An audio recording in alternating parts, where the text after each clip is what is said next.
Ohayo gozaimasu minasang. Perkenalkan, nama saya Ferry Prasetyo. Saya dari jurusan Sastra Jepang, Universitas Nasional.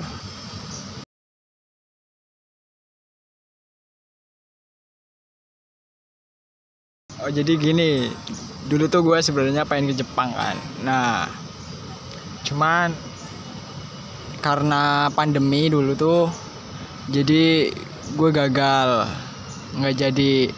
Nah, gue dulu udah sempat belajar bahasa Jepang di salah satu LPK lah di kampung gue di Cilacap, sekitar 3 bulan sih kayaknya. Karena pandemi gue nggak jadi tuh ke Jepang. Nah, akhirnya gue mutusin untuk berhenti, dan gue selanjutnya bekerja di salah satu perusahaan di Jakarta Timur gitu.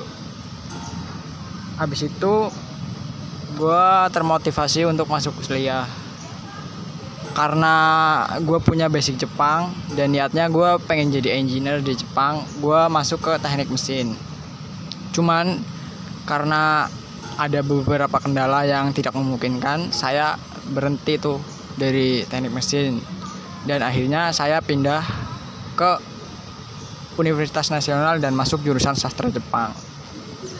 Alasan saya untuk masuk ke sastra Jepang karena di sini termasuk universitas yang lumayan murah dan juga universitas yang unggul di daerah Jabodetabek.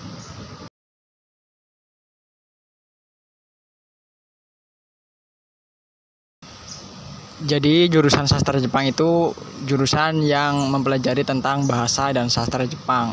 Semisal kayak sejarah Jepang, tentang kapan berdirinya Jepang, terus belajar tentang hiragana, katakana, kanji, dan lain sebagainya.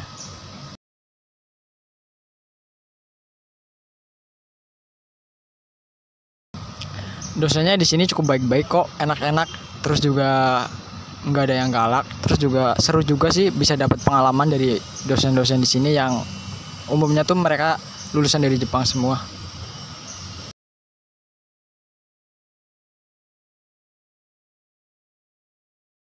Kalau untuk dosennya di sini itu rata-rata udah pada menikah semua ya, jadi sudah punya keluarga semua.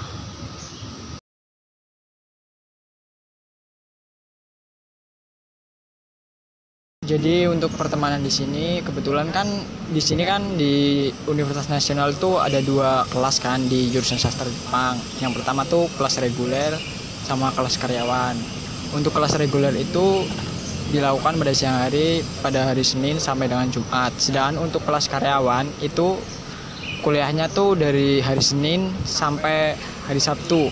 Hari Senin tuh dari jam 7 malam sampai jam 10. Sedangkan hari Sabtunya tuh relatif bisa dari jam 8 sampai jam 12.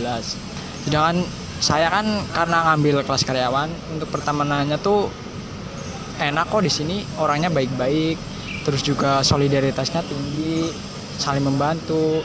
Cuma minusnya kalau kelas karyawan tuh agak sedikit siswanya.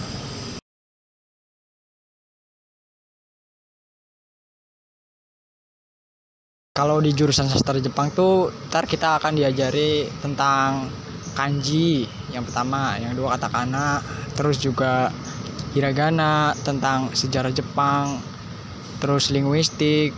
Kalau di semester 1 tuh ntar ada pengantar linguistik, pengantar budaya, susastraan, lintas budaya, dan lain sebagainya. Intinya tuh ntar kita tuh bakal diajarin semua hal tentang Jepang.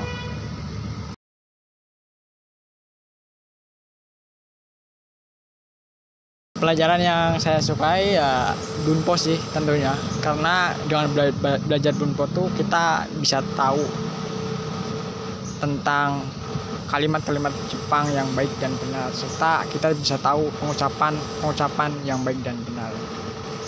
Terus juga karena saya tuh orangnya yang suka belajar, atau bisa dikatakan tuh saya suka untuk menghafal kosakata dan juga kalimat.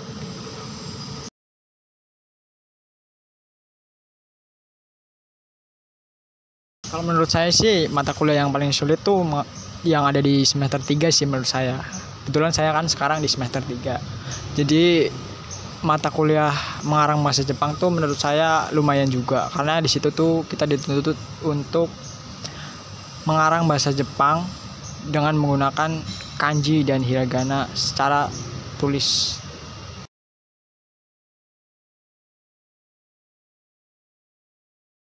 Pandangan orang tentang mahasiswa jurusan sastra Jepang itu yang pasti karena Jepang kan, udah pasti wibu. Cuman kalau menurut saya pribadi tuh, saya tuh orangnya nggak terlalu suka dengan anime. Jadi saya tuh bisa dianggap bukan wibu ya.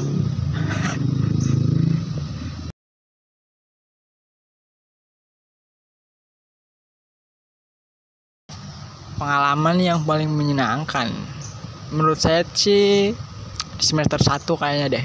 Soalnya semester 1 tuh kayak kita tuh semangat banget, semangat untuk belajar, terus juga teman-temannya asik semua, bisa kumpul bareng, belum terlalu banyak tugas juga kalau di semester 1. Untuk pengalamannya yang nggak menyenangkan tuh sebenarnya waktu kita kuliah onsite. Cuman kadang ada salah satu dosen yang meminta kita tuh untuk online, sedangkan kita tuh udah berada di kampus. Jadi kita tuh kayak sia-sia lu datang ke sini udah jauh-jauh gitu.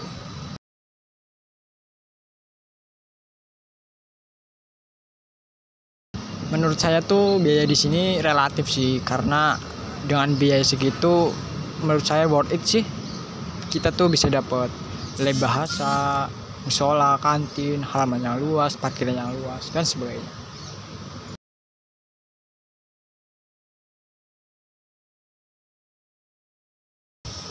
Kalau harapan pribadi saya setelah lulus dari sini tuh, saya ingin melanjutkan studi di luar negeri, khususnya di Jepang.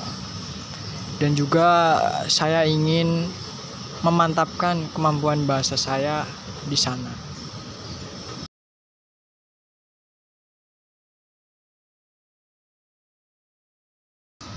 Peluang karirnya tuh banyak ya sebenarnya tuh sastra Jepang.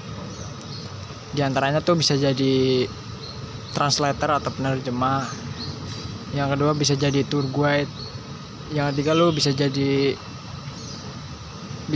kerja di Jepang, di perusahaan Jepang. Cuman bukan di bagian operator ya. Intinya tuh lu lebih tinggi dari bagiannya dari yang lulusan SMK dibandingkan lulusan sarjana di Jepang nanti gitu.